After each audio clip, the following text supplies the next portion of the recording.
Man, I've been driving truck for almost 15 years now, and I thought I'd seen it all.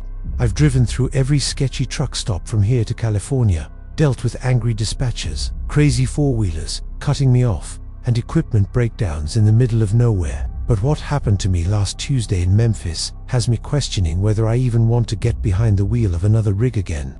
I'm still shaking just thinking about it, and my wife keeps telling me I should talk to someone about it, but honestly, I just need to get this off my chest first. Maybe some of you guys have been through something similar, I don't know. All I know is that I can't sleep right, can't eat right, and every time I see headlights in my mirrors, my heart starts racing like crazy. I keep replaying every single detail in my head, wondering what I could have done differently. But the truth is, it all happened so damn fast that I barely had time to process what was going on until it was already over. I had just finished delivering a load of steel coils to a warehouse on the south side of Memphis, and let me tell you, that was already a pain in the rear. The receiving dock was backed up for 3 hours, and by the time I got unloaded, it was getting dark. My dispatcher had been blowing up my phone all day, asking when I'd be ready for my next pickup. So I needed to find somewhere quiet to park and look for available loads on the load board. I've got this routine where I use my laptop to search for freight, and I usually try to find a well-lit truck stop or rest area, but everything around there was packed solid with other drivers. I remembered seeing this industrial park about 2 miles back that looked pretty quiet, with a few scattered businesses and decent lighting from the street lamps. It seemed like the perfect spot to park for 30 minutes, get my paperwork sorted, and find my next load without dealing with the noise and chaos of a busy truck stop. Looking back now, I realize how stupid that decision was, but at the time, it felt like the logical thing to do. I pulled into this industrial park around 8:30 p.m., and it was one of those areas with a bunch of small manufacturing buildings and warehouses scattered around. There were maybe 3 or 4 other vehicles parked in different spots, a couple of pickup trucks and what looked like a security guard's car near one of the buildings. The whole place had that quiet after-hours vibe, where most of the businesses were closed for the day. But there was enough lighting that I felt comfortable setting up shop for a bit. I backed my rig into a spot near the edge of the parking area, where I could see the main road, which is something I always do out of habit. You never know when you might need to make a quick exit, especially when you're sitting with a $150,000 truck and a trailer full of expensive auto parts. I left the engine running because I needed to keep my batteries charged for the laptop, and I had all my curtains pulled back so I could see what was going on around me. Everything seemed normal, just another quiet evening trying to find freight and get back on the road. I had been working on my laptop for maybe 20 minutes, scrolling through available loads and calculating miles and fuel costs, when I noticed this dark sedan pull into the parking lot. At first, I didn't think much of it because people come and go from these industrial areas all the time, even after hours. Maybe someone forgot something at work, or security was making rounds, you know? But something about the way the car was moving caught my attention. Instead of heading straight to one of the buildings, it was kind of cruising around slowly, almost like whoever was driving was checking out the area. The car had tinted windows, so I couldn't see inside, but it made a complete loop around the parking lot before pulling into a spot about 50 yards away from me. I remember thinking it was a little odd, but I went back to my computer and tried to focus on finding a decent load heading west. I had a delivery scheduled in Phoenix for Thursday, so I needed something that would get me in that direction without too much deadhead miles. That's when things started feeling really wrong. The sedan just sat there for about 5 minutes with the engine running, and I could see the glow from what looked like a cell phone or maybe a tablet inside. I kept glancing over while I worked, and my gut was telling me something wasn't right. You develop this sixth sense after years on the road, and every instinct I had was screaming that I needed to get out of there. But I also needed to find a load, and I was so close to booking this run to Albuquerque that would put me in perfect position for my Phoenix delivery. I told myself I was just being paranoid, that it was probably just another driver doing the same thing I was doing. Hell, maybe it was someone from one of the businesses working late or waiting for someone to pick them up. I tried to shake off the feeling and focus on my computer screen, but I kept the sedan in my peripheral vision. Then I saw the driver's door crack open just slightly, like someone was getting ready to step out but wanted to check the area first. My hands were starting to sweat as I typed, and I realized I was gripping my mouse way too tight. Every few seconds, I'd look up from the screen and scan the area around my truck, checking my mirrors, looking for any other movement. The parking lot was still mostly empty except for those same few vehicles I'd seen when I first pulled in. But now that sedan was making me nervous as hell. I decided to wrap up my load search as quickly as possible and get back to a proper truck stop, even if it meant driving another hour to find parking. I was just about to close my laptop and fire up the GPS when I heard a car door slam. Not just close, but slam hard like someone was in a hurry. When I looked up, I saw two figures walking across the parking lot, and they were heading straight toward my truck. Both of them had their hands shoved deep in their jacket pockets, and they were moving with purpose, not like people who were lost or looking for directions. My heart started pounding so hard I could hear it in my ears, and I knew right then that I was in serious trouble. These weren't lost travelers or curious locals. They were walking like predators who had already picked their target. I slammed my laptop shut and reached for my keys, but my hands were shaking so bad I dropped them. On the floor, one of the guys was tall and skinny, maybe in his 20s, and the other one was shorter but stockier, probably older. They split up as they got closer to my truck, with the tall one heading toward my driver's side and the shorter one moving around toward the passenger side. I could see them clearly under the parking lot lights now, and both of them were looking right at me through my windshield. The shorter guy was wearing a dark hoodie pulled up over his head, and he kept his right hand in his jacket pocket like he was holding something. I fumbled around on the floor trying to grab my keys while keeping my eyes on both of them, and that's when I realized how exposed I was, sitting there with all my curtains open and my dome light on.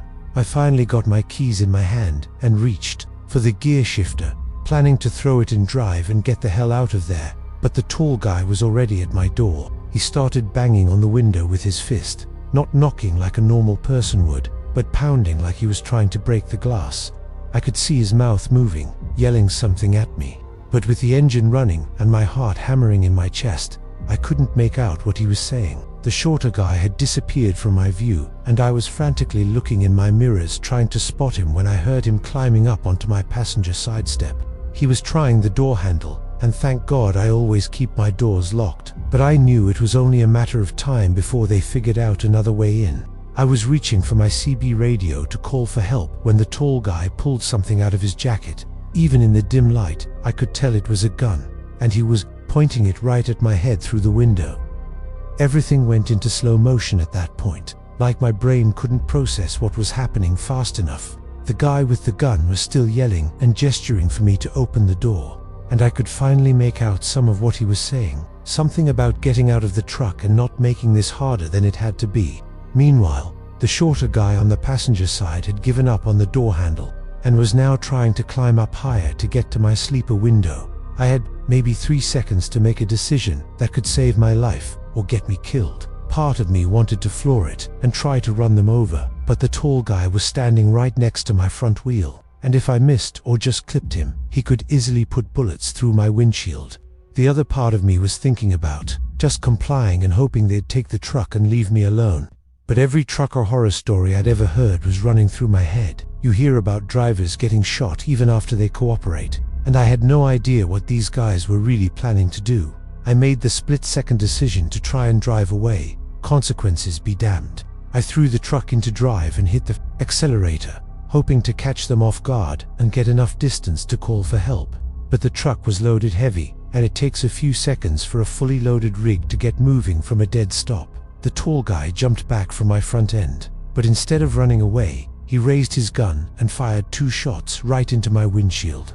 The safety glass spiderwebbed instantly, and I couldn't see anything except cracks and holes where the bullets went through. While I was driving blind, trying to steer toward where I thought the parking lot exit was, when I felt the truck lurch to one side. I had clipped something, maybe a parked car or a concrete barrier, and the steering wheel was jerking. In my hands, that's when I felt someone grab my arm through the passenger window. The shorter guy had managed to get the sleeper window open and was reaching inside the cab. The shorter guy had a grip on my left arm and was trying to pull me toward the passenger side while I was still fighting with the steering wheel. I could smell cigarettes and sweat coming off him, and he was breathing hard from the effort of climbing into my cab. My truck was still rolling forward at maybe 5 or 10 miles per hour, but with the windshield destroyed and this guy grabbing at me, I had no control over where we were going. I tried to shake him off by jerking my arm away, but he just grabbed tighter and started yelling at me to stop the truck. That's when I heard the tall guy running alongside my driver's side, still holding his gun and shouting something I couldn't understand over the engine noise and my own panic. I knew I had maybe seconds before this whole situation went from bad to worse, so I did the only thing I could think of. I grabbed my coffee mug from the cup holder and swung it as hard as I could at the guy's face. It connected with his nose, and he let go of my arm immediately, falling back out of the window with blood streaming down his face. But my moment of victory didn't last long, because right then my truck slammed into something solid. Turned out to be a concrete light pole at the edge of the parking lot. The impact threw me forward into the steering wheel, and I felt something pop in my ribs. The engine died on impact, and suddenly everything went quiet, except for the hissing sound of steam coming from under the hood. My head was spinning, and I could taste blood in my mouth, but I was still alive and conscious. The tall guy appeared at my driver's side window again, and this time he wasn't yelling or making demands. He just looked pissed off and desperate, like someone who had come too far to turn back now. He tried the door handle, and when it didn't open, he used the butt of his gun to smash the window. Glass showered all over me, and before I could react, he was reaching inside to unlock the door. I tried to grab his wrist, but my left arm wasn't working right from where I'd hit the steering wheel, and he easily pushed my hand away. The door swung open and he grabbed me by my shirt, dragging me out of the cab like I weighed nothing. I'm not a small guy, I'm about 220 pounds and pretty solid from years of loading and unloading freight, but adrenaline and desperation made this skinny punk stronger than he should have been. I hit the pavement hard, scraping up my hands and knees, and before I could get my bearings, he had the gun pointed at my head again. The shorter guy was still holding his nose, blood running between his fingers, but he was back on his feet and looking absolutely furious. He kicked me in the ribs right where I'd already hurt myself in the crash, and the pain shot through my whole body like electricity. I curled up on the ground, trying to protect myself, and that's when the tall guy started going through my pockets. He took my wallet, my cell phone, and my keys, all while keeping that gun trained on me. The whole time, he was muttering about how I'd made this way more complicated than it needed to be, and how they should just finish me off right there. But then, something weird happened that probably saved my life. We all heard sirens in the distance, still pretty far away, but definitely getting closer. The shorter guy, still bleeding from his busted nose, started panicking and telling his partner they needed to get out of there immediately. Apparently, when my truck hit that light pole, it had damaged some kind of electrical system, and the property's security company had gotten an automatic alarm. The tall guy looked torn between finishing what they'd started and escaping before the cops showed up. He kept the gun on me for what felt like forever, but was probably only about 30 seconds. And I honestly thought those were going to be my last moments on Earth. I was thinking about my wife and kids, wondering if they'd even understand what had happened to me when he finally made his decision. He told me to stay down and count to 100 before I even thought about moving, and then both of them ran back toward their sedan. I heard car doors slam and tires squealing as they peeled out of the parking lot, leaving me bleeding on the asphalt next to my destroyed truck. I stayed on the ground for longer than 100 seconds. That's for sure. Every part of my body was either hurting or shaking, and I couldn't tell if those sirens were getting closer or if my ears were just ringing from the crash and the adrenaline. When I finally worked up the courage to sit up and look around, the parking lot was empty, except for me and my mangled rig. The front end was completely smashed in from hitting that light pole. Steam was still pouring out of the radiator, and there was glass everywhere from the windows they'd shot out and broken. My trailer was still attached and looked okay from what I could see, but I knew the truck itself was probably totaled. I tried to stand up, but my legs were like jelly, and I had to lean against the trailer for support. That's when I really started to process what had just happened. I'd been jacked, beaten up, and nearly killed, and now I was stranded in some industrial park in Memphis with no phone, no wallet, and no way to call for help. The sirens I'd been hearing finally got close enough that I could see flashing lights coming down the main road toward the industrial park. It turned out to be a security company responding to the alarm from the damaged light pole. Not actual police, but I'd never been so happy to see another human being in my life. The security guard was this older black guy, probably in his 60s, and he took one look at me covered in blood and glass and immediately called 911. He helped me sit down on the trailer's rear bumper and gave me a bottle of water from his patrol car while we waited for the paramedics and police. I tried to explain what had happened, but I was still so shaken up that my story came out all jumbled and confusing. He just kept telling me to take my time and that everything was going to be okay, but honestly, nothing felt okay anymore. I kept looking over my shoulder, expecting to see that dark sedan come back to finish the job, and every shadow in the parking lot looked like someone sneaking up on me. The police showed up about 10 minutes later, followed by an ambulance and a fire truck. Suddenly, this quiet industrial park was lit up like a crime scene from a TV show, with red and blue lights bouncing off all the buildings and emergency radios, crackling with chatter. The paramedics checked me over and said I probably had a couple cracked ribs and a mild concussion, but nothing that required immediate surgery. They wanted to take me to the hospital for x-rays and observation, but I was more worried about my truck and trailer full of auto parts that I was responsible for. The detective who took my statement was this middle-aged white woman who seemed like she'd dealt with plenty of truckers before. She listened to my whole story without interrupting, taking notes the entire time, but I could tell from her expression that she wasn't optimistic about catching the guys who did this. She said carjackings in that area weren't uncommon, especially targeting commercial vehicles, and most of the time the perpetrators were long gone before anyone could respond. What really got to me was how casual everyone seemed about the whole thing. The detective, the paramedics, even the tow truck driver who showed up to haul my rig away. They all acted like this was just another Tuesday night in Memphis. The detective gave me a case number and said someone would follow up if they found anything, but she also warned me not to get my hopes up.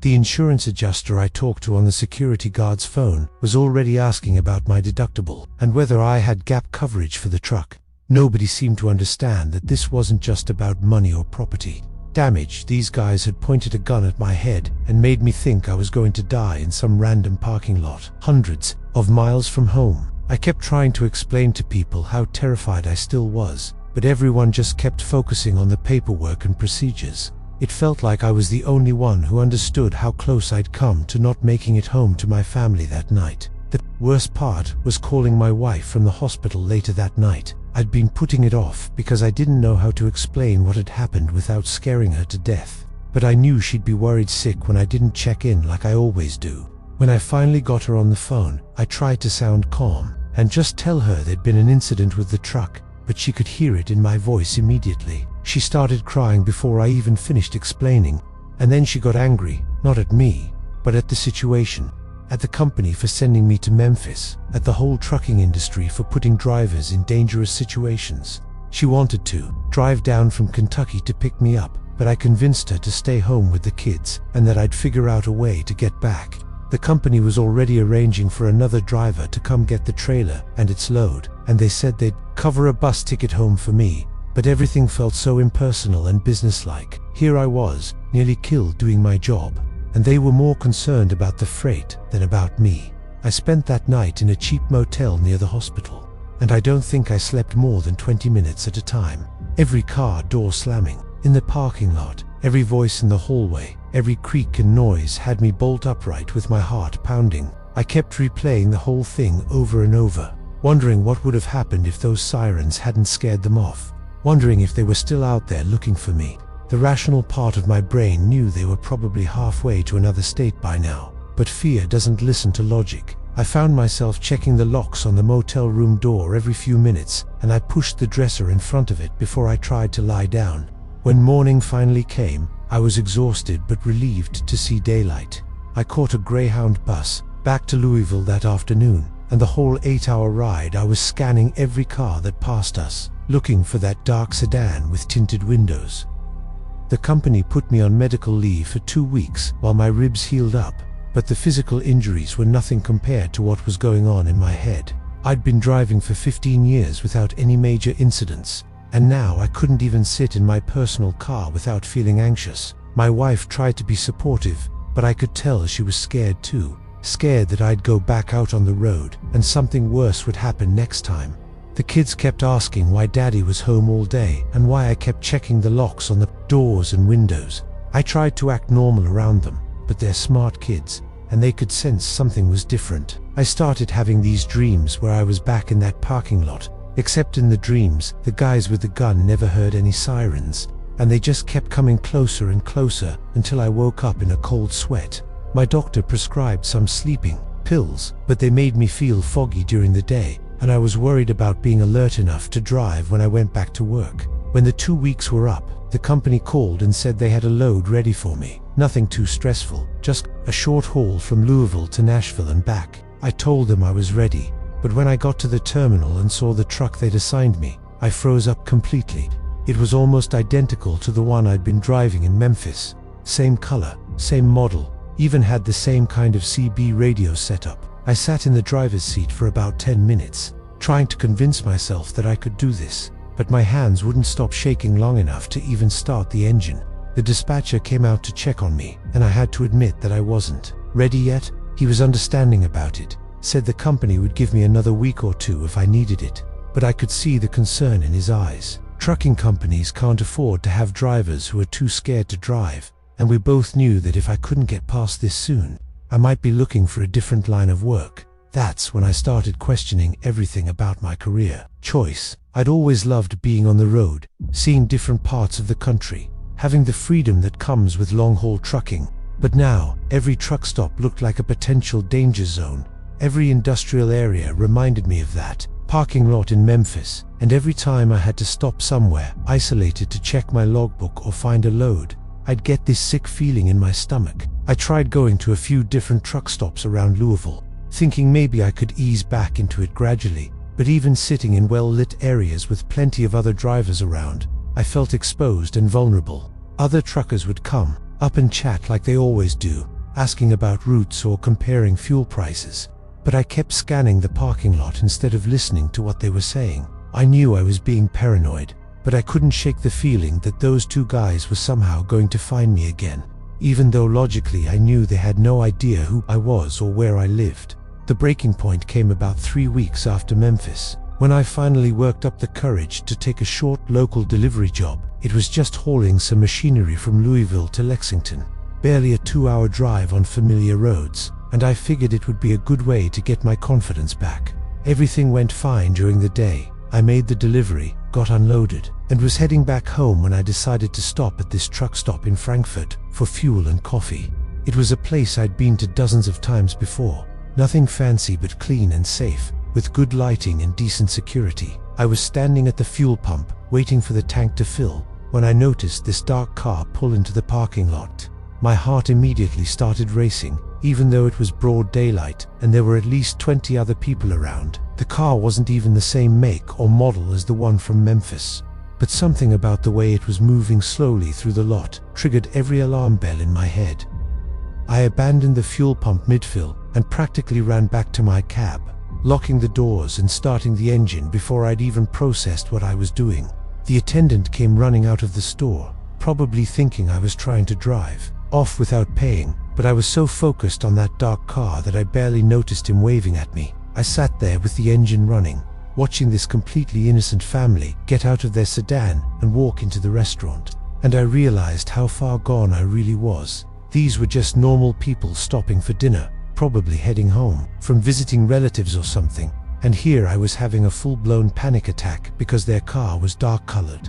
I went back and paid for my fuel, apologizing to the confused attendant, but the damage was done. I knew right then that I couldn't keep doing this job, not like this, not when every shadow and every unfamiliar vehicle sent me into fight-or-flight mode. The drive home from Frankfurt was the longest 2 hours of my life. I kept checking my mirrors obsessively, convinced that every car behind me was following me, even though traffic was normal and nobody was paying any attention to my truck. I called my wife from the road and told her I was coming home for good, that I was done with long-haul trucking, at least for now. She didn't ask questions, just said she'd start looking at the help-wanted ads in the local paper and that we'd figure something else out. When I finally pulled into our driveway that night, I sat in the cab for a few minutes just looking at our house, our normal suburban street, our neighbor's porch lights, and I felt like I was seeing it all for the first time. I'd driven millions of miles over the years, seen amazing sunrises over mountain ranges, beautiful farmland, cities lit up at night, but nothing had ever looked as good as my own front door did that evening. I turned in my resignation the next morning, and the company was more understanding than I expected. Turns out, I wasn't the first driver they'd had who couldn't get back behind the wheel after something like this happened. The safety manager told me about 3 other guys in the past 2 years who'd been robbed or threatened, and ended up switching to local delivery jobs or leaving trucking altogether. He said the company would give me a good reference if I wanted to try driving locally, maybe doing city deliveries or working for a construction company, something where I'd be home every night and wouldn't have to worry about sleeping in truck stops or parking in unfamiliar areas. I appreciated the offer, but honestly, even the thought of driving commercially at all made my stomach churn. I ended up taking a job at a warehouse about 20 minutes from home, loading and unloading trucks ironically, but at least I was on the inside looking out instead of being the vulnerable guy sitting alone in a cab. That was 8 months ago, and I still think about that night in Memphis almost every day. I've gotten better. I can drive my personal car without having panic attacks, and I sleep through most nights now without waking up in a cold sweat. But I've never gone back to trucking, and I probably never will. Sometimes I miss the freedom of the open road, the independence, the good money you can make if you're willing to work hard and stay out for weeks at a time. But then I remember the feeling of having a gun pointed at my head, the sound of those bullets going through my windshield, the helplessness of being dragged out of my own truck and beaten up in some random parking lot. And I know I made the right choice. My wife says I seem more relaxed now, more present with the family, and maybe she's right. The warehouse job doesn't pay nearly as well, but I'm home for dinner every night. I don't have to worry about finding safe places to park, and nobody's ever pointed a weapon at me while I'm operating a forklift.